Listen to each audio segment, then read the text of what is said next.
This event here in Anaheim is our 60th event as a competitive gaming league, as a sports media property focusing on competitive gaming. We're here in Anaheim, partnered with Blizzard, Riot, Sony, Namco. We've got thousands of people in the room watching, but we're also expecting to crush every online viewer record we've ever seen. So it's pretty exciting. This is the largest physical event we've ever done. We have a Heart of the Swarm demo station set up through our partnership with Blizzard. The fighting games, StarCraft 2 and League of Legends, so it's pretty crazy so far. If you happen to have some downtime, there's 200 stations with Heart of the Swarm over there, playable demo. Check it out, let's sit in your feedback and give the devs some love. Let's make a little noise, Anaheim! All right. If you were to tell me that 10 years ago when this whole thing started up, that we'd be sitting here on the West Coast having our biggest event ever, you know, I would have said, of course. Every event should be the biggest event ever. Every event we should be crashing through the stream numbers and breaking records with concurrent viewers and total uniques and engagement time. I mean, our tune-in time is over 3 hours. You know, people watch massive amounts of video content out of our events, and there's so much surface area. So to be working with the publishers and developers from day one to be able to have those tools in place, I mean, it's kind of a bummer. It took 10 years, but it's awesome to be there now. You think of fighting games, think of competitive fighting, the scene, and Street Fighter is always in that conversation, right? That's the big draw. We don't have it here. We've worked to try and get it in the past, and we'll continue to work to try and get it. But there's, you know, Capcom's view of the world is very much a grassroots view, and there's complications there. We don't seem to be speaking the same language. But we really want to continue to support fighting games. I think hopefully over time we will naturally unlock that through the progression of supporting the community, putting money into the community, creating great content around the scene. But yeah, that's for me. If I had to look around and say, you know, what's not here that should be, that there would be that, and of course Halo would be the only other thing. We got our hands on Halo 4, and it was really exciting. The 343 folks were kind enough to involve us and have us get some playtest time on that. That was great. The new Gears stuff, Gears of War stuff, looks great. Planet Side looks amazing, and they're going to come to the event. They're really trying to build it from the ground up to support this. Has a great look to it, has a really good feel to it. Ubisoft with Shoot Mania. I mean, it's crazy. I've been to a lot of E3s, and I don't know how other people feel about it, but it's the first time I've seen so many people referencing and discussing competitive gaming or esports, whether it's the Call of Duty Black Ops 2 announcement where they call it out specifically, Microsoft's desire to do more on a tournament and data layer. It's exciting because when we've got the support of the publishers, the developers have always understood multiplayer gaming is a big, it's a big draw, it's very sticky, but now the publishers are seeing that, wait, this is a marketing extension for us. It gives us a long life cycle with the game.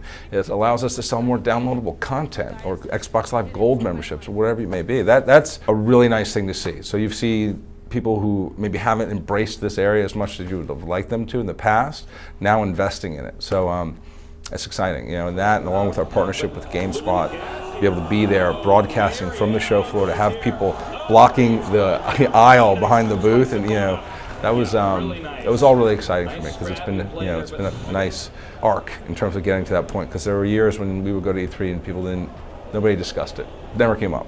Well, I think the new Counter-Strike is going to be interesting, especially with the price point of $15. Right? They can't make it free to play, but they're going really low. So how does that compete with a AAA shooter at $60? Quake, again, something that we always get questions about. When we're going to see that?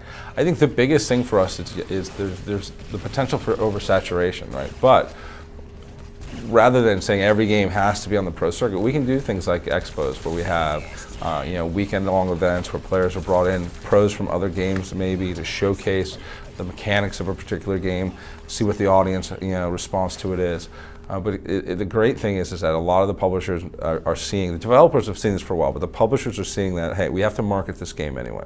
We've got millions of dollars going into running TV commercials, banner ads, whatever it may be.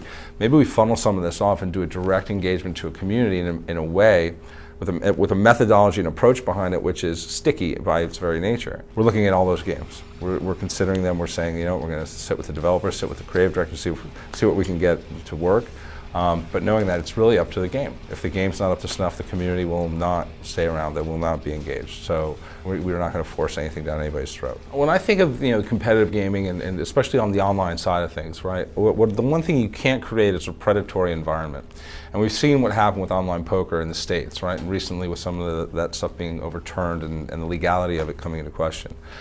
So the wagering stuff, we stay clear from. We stay away from it, although there's been a lot of folks who've approached us and tried to get us to get involved in that space. And the main reason for it is because it's very hard when you have folks playing online and you don't have the ability to verify personal information or skill level, right? I mean, we all know what a pool shark is, right? You go into a pool hall and somebody works you for a couple of games and then they start suddenly getting good, right? That happens online as well. So we try and create an environment where I would feel comfortable with my children competing, and I feel that the online wagering space or the skill for money play it's just too gray area for us. We're building a sports media property focused on a younger audience. And so you have the kids and then you have the parents, and so what we try and do is we try and keep everything just about the competition, right? And if you want to play for money, if you want to get to a point where you can, then we've got the biggest stage in the world for that as well. So TV is something we've done in the past, and at this E3 actually we came pretty close and we have a deal in place. It's just a question of whether or not we're going to execute against it, but you could see us back on TV but live before the end of the year. It's just a question of, again, doing it the right way. So we're going to work through that, the mechanics of that, but we have a really great broadcast partner who helps us on the digital side of things already, who's expressed interest and they want to make it happen. It's just a question of if we can connect all the dots and get the right brands associated with it and do it in a way that the audience would enjoy it, and it wouldn't detract from what we're doing at these events.